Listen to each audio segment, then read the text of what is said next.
Hello friends, જય જય જય જય જય જય દ્વારકાધીશ. દ્વારકા ટુડેથી ઓમ ધોવાણી અને ખાસ જ્યારે દ્વારકાની હોટલ લોર્ડ્સ અને જ્યારે કહેવાય છે કૃષ્ણ છે કણ કણમાં વસે છે, ઠાકોરજી હરેકના દિલમાં વસે છે.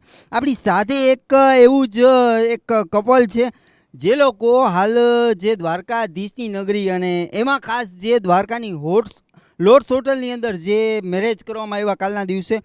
સર પહેલાં તો આપ बताइए कि आप कहाँ से आते हो? हम वाराणसी काशी से आए हैं।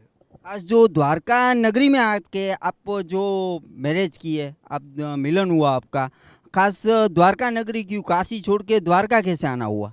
इसके लिए दो बातें मैं बताना चाहूँगा। पहले तो हम दो भाई हैं, एक हमसे 1 साल बड़े भाई हैं और हमारे पापा बचपन से ये सबसे कहा करते थे कि एक राम का दुलारा है और दूसरा श्याम का प्यारा क्या है। बात है।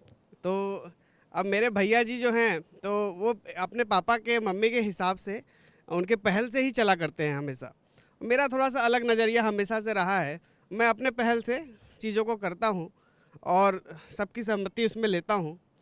तो अब शादी की जब बात आती है तो मुझे जीवन साथी के रूप में द्वारकाधीश जी की कृपा से सुस्मिता जी मिली।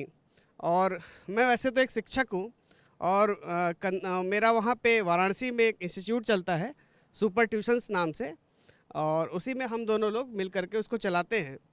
प्राइमरी का छोटे बच्चों का जो डिपार्टमेंट है वो मैम संभालती हैं और बड़े बच्चों का मैं संभालता हूँ।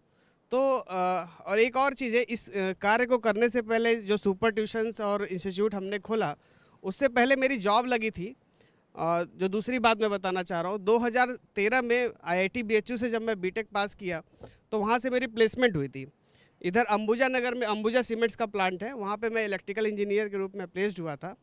और फिर उसी दौरान मुझे द्वारकाधीश जी के दर्शन करने का पहली बार सौभाग्य प्राप्त हुआ और मन में कहीं ना कहीं ये संकल्प मेरे बन गया कि हम यहाँ पे आएंगे और यहीं पे हम अपने विवाह को करेंगे।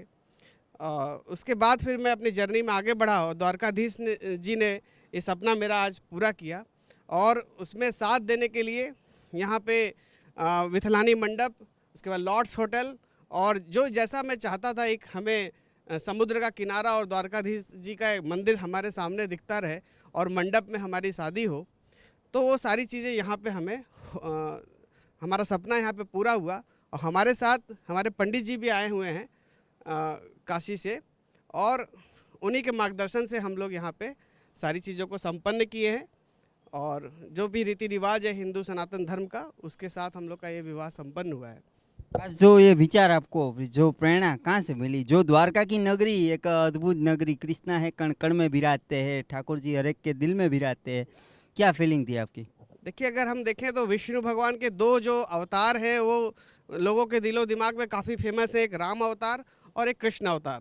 और जब कोई अरेंज मैरिज करते हैं यानी माँ बाप के पहल से करते हैं तो सीता राम जी को एक आइडियल मानते हैं, और जब अपनी पहल से करते हैं तो कहीं ना कहीं कृष्ण राधा का जो एक प्यार के रूप में हम देखते हैं, उनसे प्रेरणा मिल करके उनकी सारी जो रानियां हैं उनको पॉजिटिव्स मानते हैं, एक लाइफ पार्टनरशिप के पॉजिटिव्स हैं।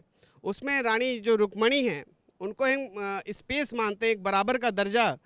तो उन्हीं कृष्ण और रुक्मणी की जो कहानी है उसी से हमें जो प्रेरणा मिली कि हम लोग को द्वारकाधीश जी के नगरी में जा कर के बड़े गर्व के साथ इस शादी को वहाँ पे करना है।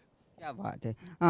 आपको जो द्वारका की होटल लोर्ड्स, एक बाजू मंदिर है, आपकी शादी हो रही थी, एक बाजू सी बीच है, क्या फीलिंग थी? जो ये एक कृष्णा है, द्वारका भूमि है, कैसा फीलिंग था आपका? बहुत अच्छा लगा यहाँ पर, सामने हमारे मंदिर और फिर इधर सी व्यू जो मैंने पहले कभी नहीं देखा था, और यहाँ पे बहुत अच्छा लगा आकर। कैसी सरप्राइज रही जो सर ने दी? जो सर ने ये एक शादी जो इधर कही आपने करी मंदिर के सामने, एक अलग शादी हो गई ना? हाँ, वो तो अलग है ही, सरप्राइज तो था ही एक। તો જે જ્યારે દ્વારકાની ભૂમિ ઉપર ભગવાન દ્વારકાધીશની ધ્વજા ચડાવવા ભક્તો આવે છે, ભાગવત કથા કરવા આવે છે, પણ હાલના જમાના પ્રમાણે જે એક મેરેજ કરવા પણ લોકો દ્વારકા આવી રહ્યા છે અને જ્યાં ઠાકોરજીની કૃષ્ણની કૃપા છે, એટલે તો કહેવાય છે જય જય જય જય જય જય દ્વારકાધીશ.